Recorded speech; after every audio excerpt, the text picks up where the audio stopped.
You are now tuned into the sounds of Big Nate Sports Talk. It's on all the time, anytime.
Tuned in to Big Nate Sports Talk, the show that is on all the time, anytime.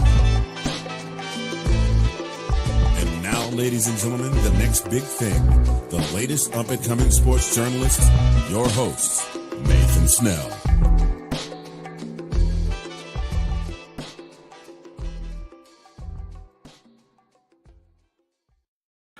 Thank you, Mr. Anthony Handy, for that lovely introduction. Good evening, ladies and gentlemen. This is your host, Nathan Snell of Big Nate Sports Talk Podcast. Hope you're all doing well. Hope you're all staying safe. This is episode 8, season 15 of Big Nate Sports Talk Podcast. As you see in the title, we are breaking down the Washington Commanders draft and also analyzing the draft picks, But before we get into that, episodes 6 and 7 should already be up. This episode will be up. The WNBA preview will be coming up shortly. You should begin to start seeing some WNBA content on the channel. NBA mock draft will occur after the draft lottery. It's coming up in about a week or so, if I'm saying that correctly. Also, too, the NFL schedule for the Ravens and Commanders. We're going to break that down, give our prediction record, but just stay tuned in for more content. But before we get into that, let me just say this for the Washington Commanders. Same thing with the Baltimore Ravens, in my opinion. This is more of a reset. We're going into a new era where Daniel Snyder is no longer going to be owner of the Washington Commanders. He's in the process of selling the team, thank God. There's a couple things that are still kind of being held from it being fully complete, but he's selling the team.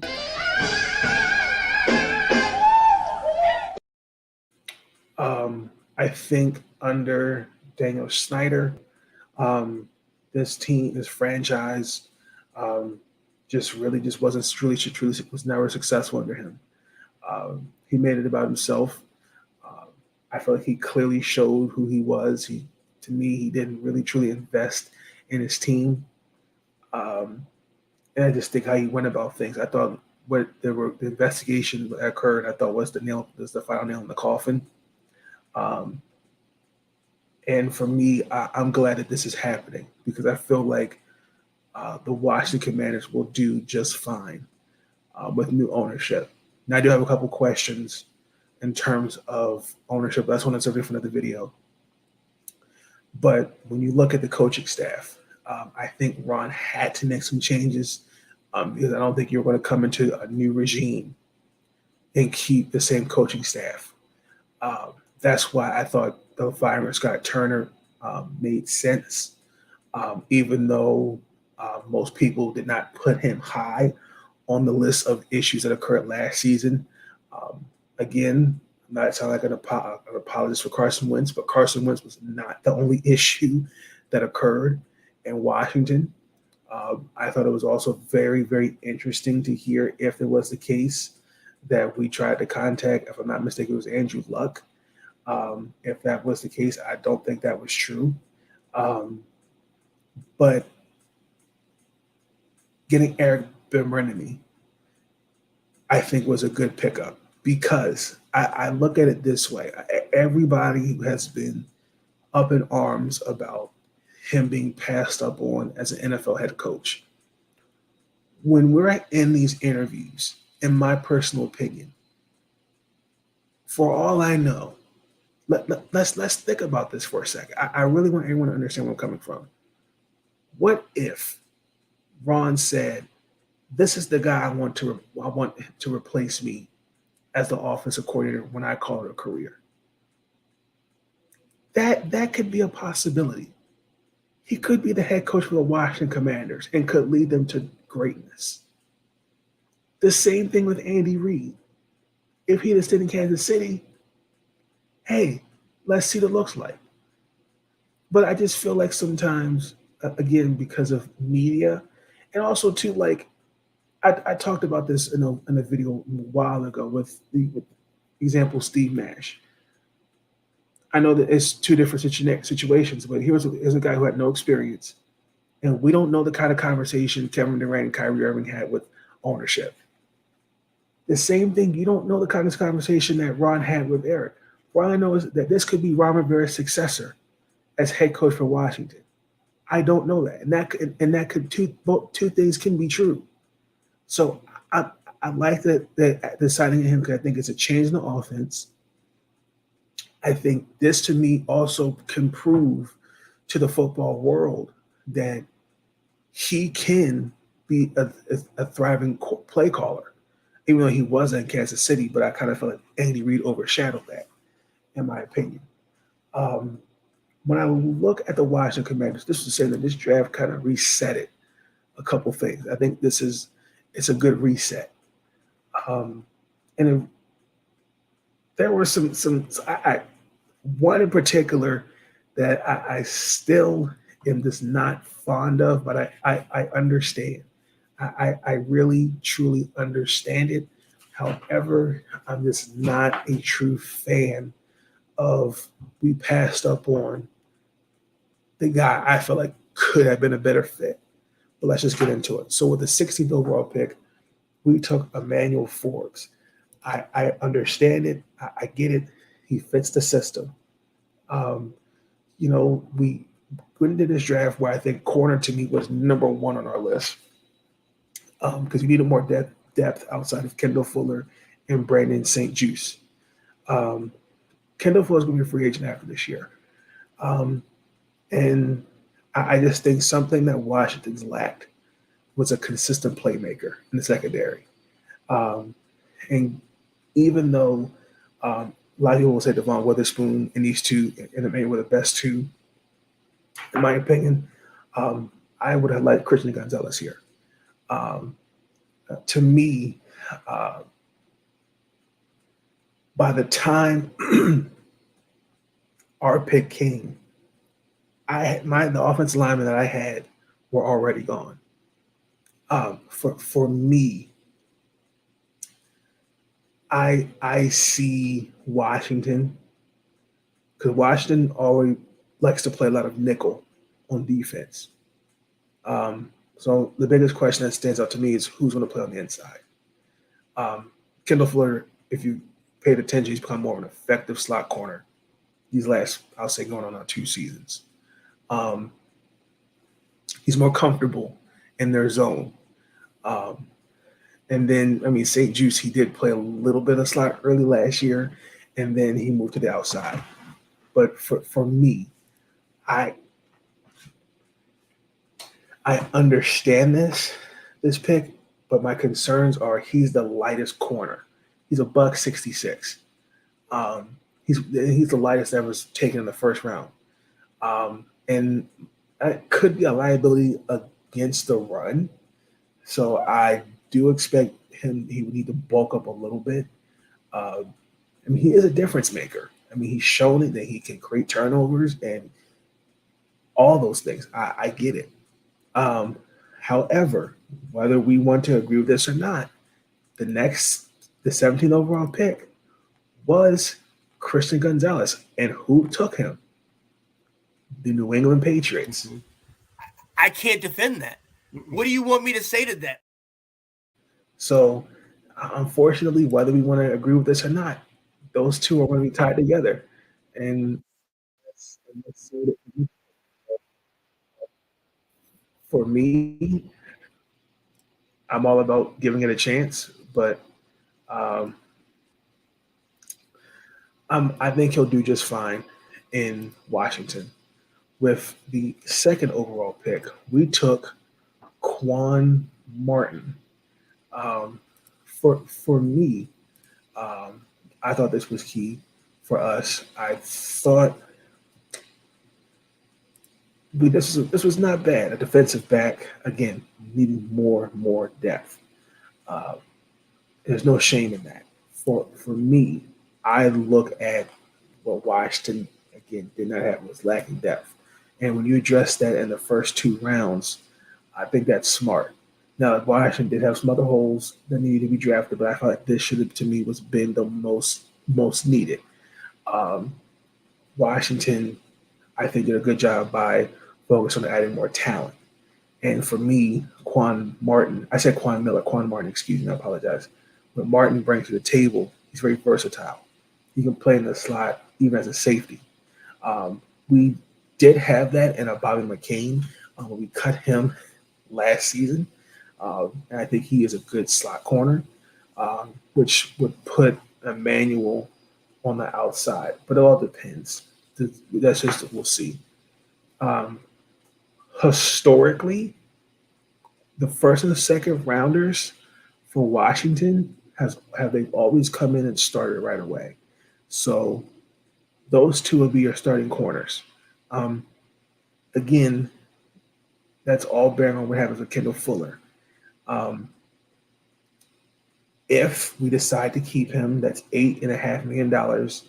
We have to pay him, but we would save that 8.5 if we cut him. And I'm curious to see what we'll do with that. Uh, I do think his instincts are pretty good. I think he'd be a very great corner coming off in blitz packages. Whenever it really, I mean, when it dictates when it needs to be a blitz situation. I think he is a perfect guy for a Jack Del Rio system coming out of Illinois. Um, I just think he's going to make a big difference, particularly on the run. Um, I just think that Ron Rivera and those guys did a good job. So I'm not mad at it. Now, they could have went with defensive end, they could have went with anything, but I liked what they did here. With the third round pick, the 97th overall pick, they took Ricky Stoneberg. A little. Oh, let me back up. Washington needed to address offensive line. Nick Gates, they signed a free agency. He will be the starting center, even though he can play guard. At Arkansas, Mr. Ricky did play both positions. Excuse me, he did play both positions, and this is just depth. And again, when you are trying, to me, you always want to get younger at certain positions, particularly building an offensive line. Because the guys they had out there last year, injuries and just very inconsistent play. And I think the really only true job that's up for grabs is left guard. I could see Ricky being a starter, but you still have to worry about Sadiq Charles, Andrew Norwell. It's going to be curious to see Chase Rollier. We'll see what that does. It's going to be interesting to see how it's going to look in camp time. But for me, what I like about the pick, he wasn't not the sexiest pick, but it's a decent one. Everything to me, it just depends on where they want to put him. He has the footwork. He's technically sound in pass protection. I think he just fits Washington offensive line perfectly. I think in an Eric Bieniemy system, I think he'll do just fine. There's a lot of room for improvement, but I think he has the tools to be a successful starter in the NFL. And I think he really did a great job um, in the combine. So I like this pick. With the fourth round pick and the 118th overall pick, Breeden Daniels out of Utah, another offensive lineman. He can play tackle and also guard. I think knowing the Commanders historically, as long as I've watched them, they like to be very flexible with their offensive line, and also particularly zone blocking. That's something I saw the tape that they could do. Again, left tackle is still a value. It's still a position I think is still open. Um, I mean, for me, they did get Andrew Wiley as well. But I'm curious to see how that position will look. Uh, I could probably see Andrew Norwell being cut out of those guys. Um, Sadiq Charles and Chris Paul, they're more depth guys, in my personal opinion. The only thing that was kind of a concern for me with Braden is he's a little undersized for his position. So he needs to bulk up just a little bit more. Um, the fundamentals are without a shadow of a doubt there. Again, I think this was a steal. I think he has all the tools to be a great starter in the NFL. Um, but this is more of a developmental piece. This is a developmental piece. I think from the tape that I saw, like Utah, and some of the notes and the scouting report that I saw on him, and what his coaches have raved about him at Utah, I think he can definitely do some great things for Washington. Because again, I think what I like about so far what they've done, particularly the offensive line, they found more younger athletic guys that are capable of working on the depth or taking over that starting job. And Washington so far, they've hit on the draft so far. Their 137th overall pick. We got this pick through Arizona from Buffalo. We took Mr. K.J. Henry, defensive end from Clemson. With the disappointment of Shaka Toney and William Bradley King, we needed more depth, particularly with Montez Sweat and Chase Young, which already has created a lot of questions because both of them are at the end of their contracts, and we declined the fifth-year option on Chase Young. Montez Sweat, I believe you should pay, and you still should pay Chase Young. The only issue is his injuries. For me, this is someone who can groom into that position. KJ has the size, he has the length, especially on the inside rush situation. Now there was some weaknesses that I saw. His ability to defend the run is something that stood out to me. So that needs some work. And more importantly, I see him more of a pass rusher than a run stopper. I mean, under Dabo Swinney, he did carve out a good, decent contributor. And who are those two guys who's behind? Miles Murphy and Brian Breeze. He's not the most explosive player, but again, he makes up for it in other areas. For me, I think that the potential is there. But I think it's more. I think we have to really kind of see how Chase Young and Montez Sweat situation play out, because we might be asking him, "Hey, we might need you to pick it up here, step it up a little bit." So I like this pick for Washington. Before we get into the last two picks for the Washington Commanders, let's take a quick break with the sponsor of Big Nate Sports Talk Podcast, and that is Zach Neff Apparel. Ladies and gentlemen, do you want to dress like you're already famous? Well, you can and you will dress like you're famous with Zagnif Apparel. Check them out. The following is a presentation of Zagnif Productions, LLC.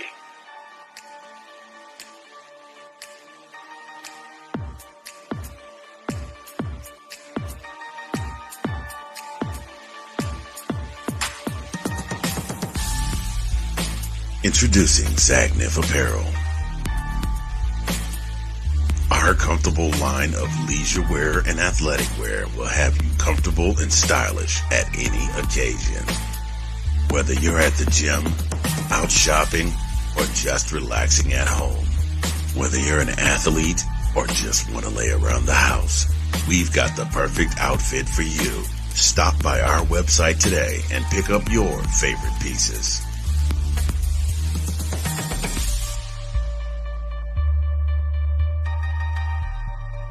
Zagnif Apparel. Dress like you're already famous. And you can most certainly do that with a nice 15% off on your final purchase using my code, Big Nate. Again, you can and you will dress like you're already famous with 15% off. Please check out Zagnif Apparel. Thank you so much for Zagnif Apparel for being a sponsor of Big Nate Sports Talk Podcast. Ladies and gentlemen, we'll be right back.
With the sixth overall pick, we're back, ladies and gentlemen. The sixth overall pick in the sixth round, with the 193rd overall pick. I apologize, ladies and gentlemen.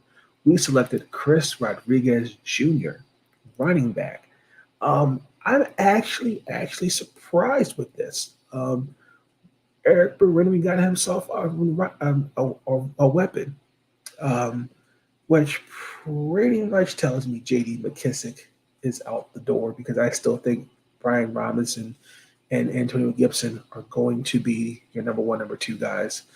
I mean, Chris is already coming into the NFL after four great seasons. Four good seasons at Kentucky. I thought his biggest year was 2021. We rushed for over 1,300 yards, 10 touchdowns. He's more of a power running back.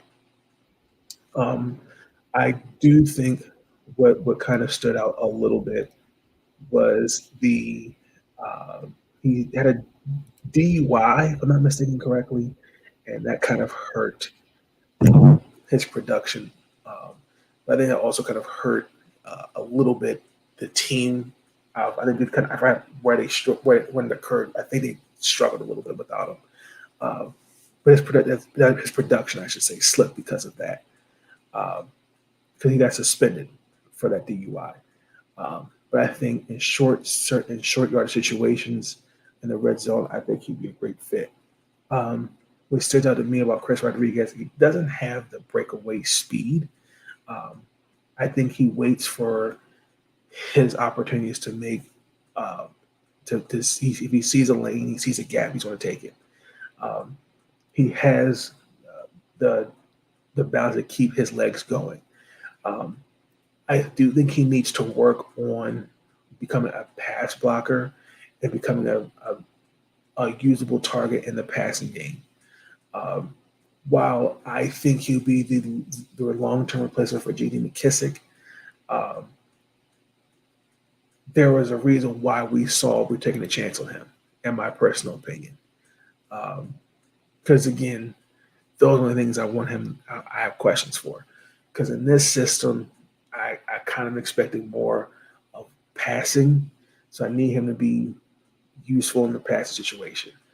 Um, and again, he's building depth, but also too, Antonio Gibson's going to be a free agent after this year, and it could be a change of pace as well. So, with Antonio Gibson's versatility, who knows? We'll see. And with the final pick, the round 7, 233rd overall pick, the Washington Commanders select another junior, Andre Jones Jr., um, another defensive end. Um, as I already said, Montez Sweat and Chase Young are free agents, but also to the backups behind them, Casey Toohill and James Smith Williams. You have to develop your players. Personally, I was a little bewildered with this pick only because did that already with getting KJ Henry in the 5th round, but I understood it. Um, I felt like Washington could have addressed the linebacking situation because I feel like that's still a position we did not truly address, in my opinion. But that's okay. For me, it was more about you have to just develop your defensive line.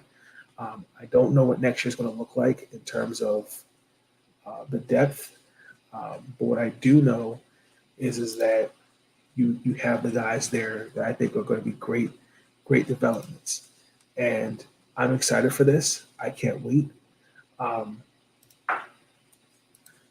Only time will tell, in my personal opinion. But for me, I think we got a steal with him.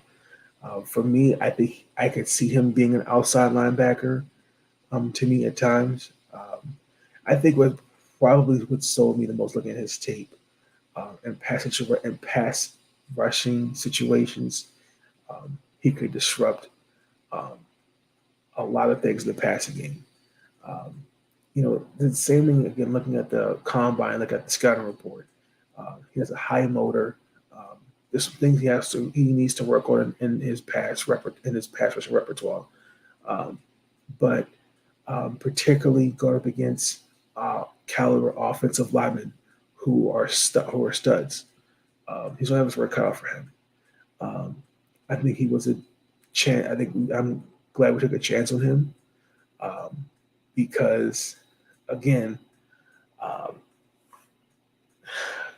like KJ Henry, if both Chase and Montez depart, we're asking these guys, we need you to step up in year 2. But I don't see that. I do expect Montez and Chase Young to re-sign respectively. But other than that, I think that's the draft. Great draft. If I had to give it a full grade, I say it a B plus. I felt like we did just enough.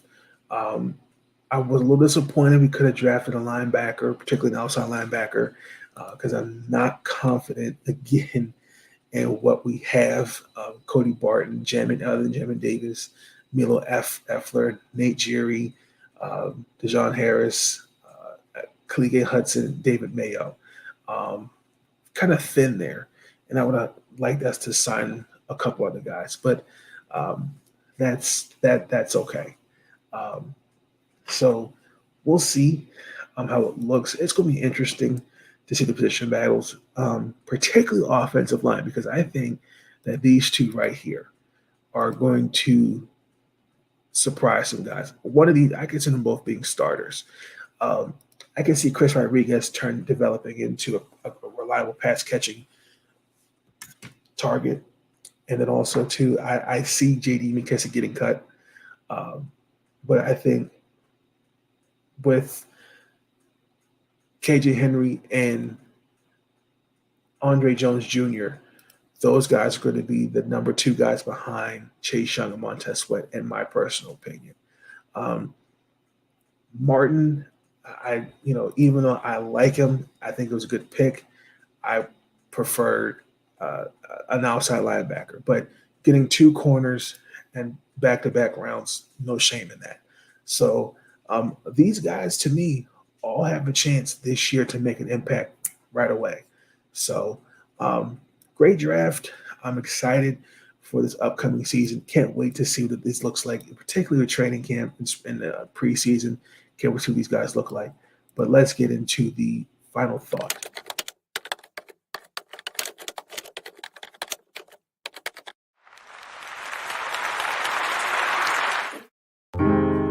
Thoughts are running through my mind, so I took some time to find a minute or two to organize them.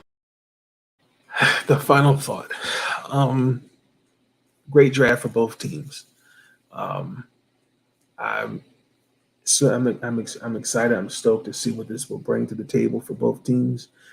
Both teams drafted great impact players who I think will do good things for both teams respectively.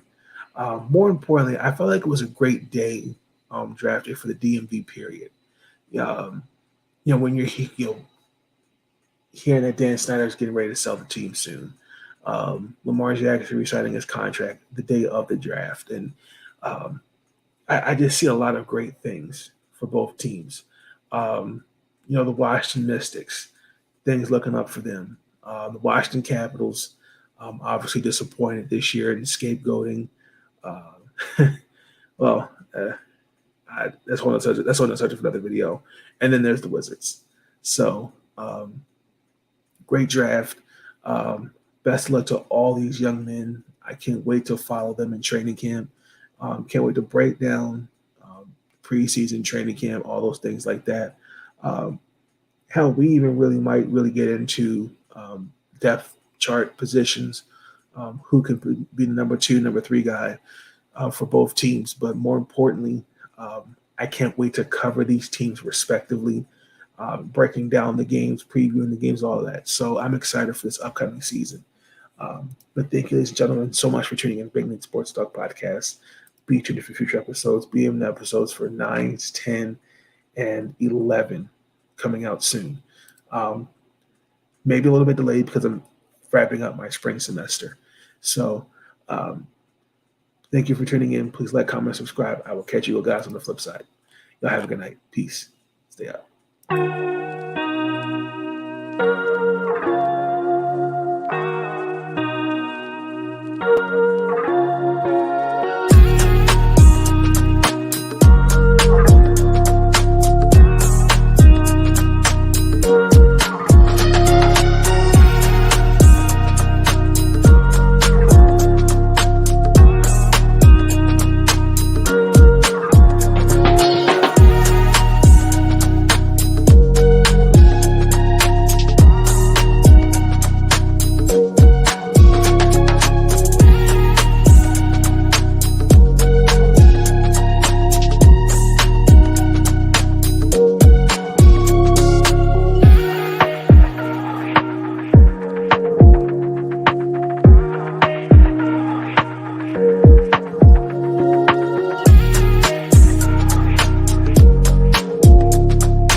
Thank you for tuning in to Big Nate Sports Talk.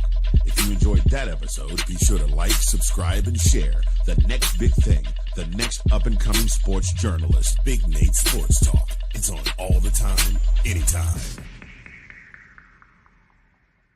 I want to thank you, yeah. I want to thank you. Ooh. For all the times you put up with me. Thank you. And you helped me retain my sanity. Thank you. I want to thank you. And I want to thank you. All I want to do is say thank you for everything you do.